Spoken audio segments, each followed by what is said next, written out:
আজকে বানাচ্ছি দুপুরের বেঁচে যাওয়া ভাত দিয়ে সন্ধেবেলার জন্য একটা নাস্তা। তার জন্য আমি দুপুরবেলা যে ভাত রান্না করেছিলাম তার থেকে অল্প একটুখানি ভাত আমি এই মিক্সার জারের মধ্যে নিয়ে নিচ্ছি।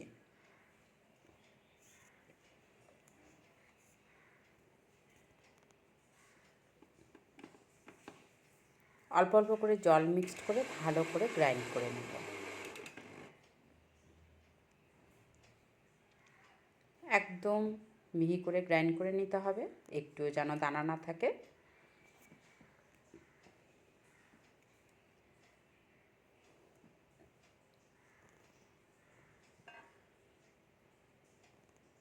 এখন একটি বাসনের মধ্যে এটাকে ঢেলে নিচ্ছি।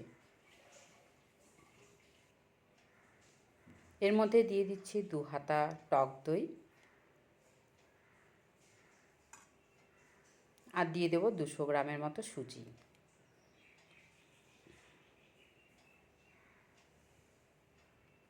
ভালো করে মিক্সড করে নেব।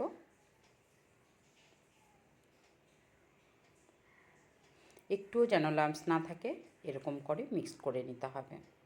তো দেখে একটু ঘন মনে হচ্ছে, এখন এর মধ্যে একটু আমি জল মিক্সড করে নেব।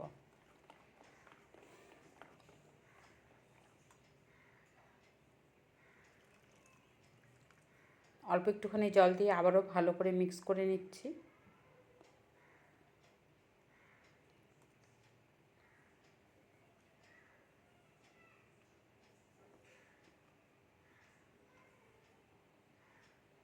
একটা স্মুথ ব্যাটার রেডি হয়ে গেল। এখন এটাকে আমি ঢেকে 15 মিনিটের জন্য রেস্টে রেখে দেব। 15 মিনিট পর ঢাকাটা সরিয়ে আবারও একটু নেড়েচেড়ে দেখে নেব। তো ব্যাটারটা অনেকটাই ঘন হয়ে এসেছে, সুজি অনেকটাই ফুলে উঠেছে আর ব্যাটারটা ঘন হয়ে গেছে। এই জন্য আমি এখন আবারও একটু জল দিয়ে একটু অ্যাডজাস্ট করে নেব।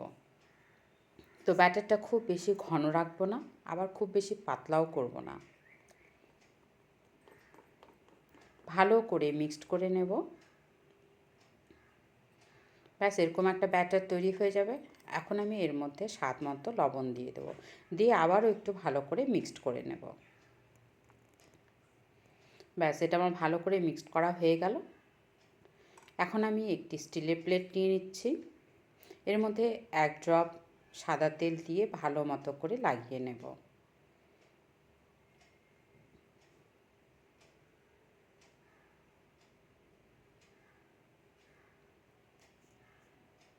এই ব্যাটারটার মধ্যে এখন সামান্য খাবার সোডা দিয়ে দিলাম, দিয়ে আবারও একটু ভালো করে মিক্সড করে নেব। আর খাবার সোডাটা দেওয়ার সঙ্গে সঙ্গেই কিন্তু প্লেটের মধ্যে ঢেলে নিতে হবে। খাবার সোডাটা দেওয়ার পর আর রেস্টে রাখা যাবে না। কড়াইয়ের মধ্যে জল দিয়ে গরম করতে বসিয়েছিলাম, ওটার মধ্যে জলটা গরম হয়ে গেলে এটা স্টিমে বসিয়ে দিলাম 15 মিনিটের জন্য। মিডিয়াম ফ্লেমের মধ্যে স্টিম করে নেব।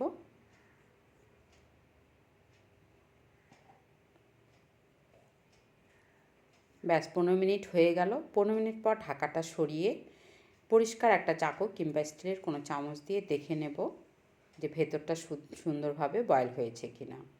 তো ব্যাস ভেতরটাও আমার সুন্দরভাবে বয়েল হয়ে গেছে। ক্লিন একটা চাকুটা ক্লিন বেরোবে। এখন আমি এটাকে গ্যাস থেকে নামিয়ে ঠান্ডা হতে দেব। আর এদিকে আমি একটা প্যান বসিয়ে একটা চাটনি রেডি করে নিচ্ছি। বাদামি চাটনি বানাচ্ছি আজকে। তার জন্য এখানে আমি চিনেবাদাম নিয়েছি। চিনেবাদামটাকে ভালো করে রোস্ট করে নেব। বাদামগুলো ফেটে আসবে এরকমভাবে ভালো করে রোস্ট করে নিয়ে একটা মিক্সার জারের মধ্যে নিয়ে নিলাম। আবারও প্যানটা গ্যাসে বসিয়ে ওর মধ্যে সামান্য তেল দিয়ে দিলাম ধনের বীজগুলো, গোটা ধনে, আর দিয়ে দিলাম আদা আর রসুন। আমি এখানে 4টের মতো রসুন কোয়া নিয়েছি, আর ঝালের জন্য দিয়ে দিলাম কাঁচা লঙ্কা। এগুলো একটু ভেজে নেব।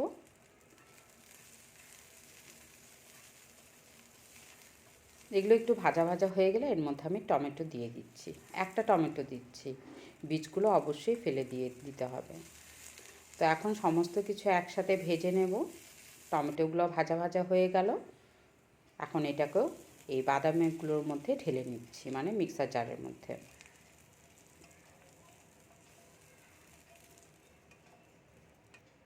স্বাদ মতো লবণ দিয়ে এটাকে গ্রাইন্ড করে নেব।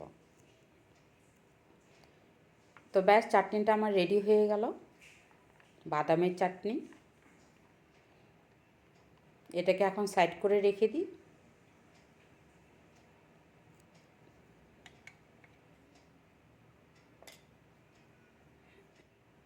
আর এদিকে যে ব্যাটারটা বয়েল করেছিলাম, স্টিম করেছিলাম, সেটা পুরোপুরি ঠান্ডা হয়ে গেছে। ঠান্ডা হয়ে যাওয়ার পর এরকম চাকু দিয়ে আমি স্কোয়ার শেপের পিস করে নিচ্ছি।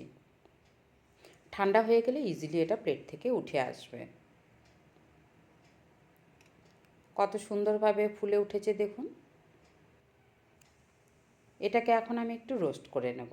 তার জন্য যে প্যানের মধ্যে এখন এই বাদামগুলো ভেজে নিলাম, ওই প্যানটাই গ্যাসের মধ্যে বসিয়ে সামান্য তেল দিয়ে দিলাম সাদা জিরে ফোড়ন, আর দিয়ে দিলাম একটা শুকনো লঙ্কা, আর কারি পাতাটাকে কুচি কুচি করে কেটে দিয়েছি।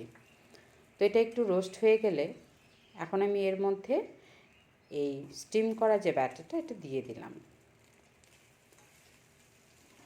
এটাকে ধোকলাও বলা যেতে পারে, কিন্তু এটা ধোকলা না। তো এটাকে ভালো করে আমি হাই ফ্লেমের মধ্যে রোস্ট করে নেব। আর মশলার মধ্যে দিচ্ছি গরম মশলা, লবণ আর একটু চাট মশলা দিয়ে আবারও একটু কিছুক্ষণ নাড়াচাড়া করে নেব, মানে হাই ফ্লেমে একটু রোস্ট করে নেব। তো এই নাস্তাটা বিকালবেলায় খেতে দারুণ লাগে। বিকেল হলে পরে আমাদের কিছু চটপটা খেতে ইচ্ছা করে, তো অবশ্যই একবার ট্রাই করে দেখতে পারেন, দারুণ খেতে লাগে। বাচ্চারা তো খুব স্বাদ করে খেয়ে নেবে। এটা আমি চাটনি দিয়ে আর সস দিয়ে পরিবেশন করছি। দারুণ লাগে খেতে, বাড়িতে অবশ্যই একবার করে দেখবে। আর তোমাদের ফিডব্যাক আমাকে কিন্তু জানাতে ভুলবে না। তা আমি একটু সসটা দিয়ে খেয়ে দেখছি। বাহ, দারুণ হয়েছে খেতে। তো আজকের জন্য এইটুকুই।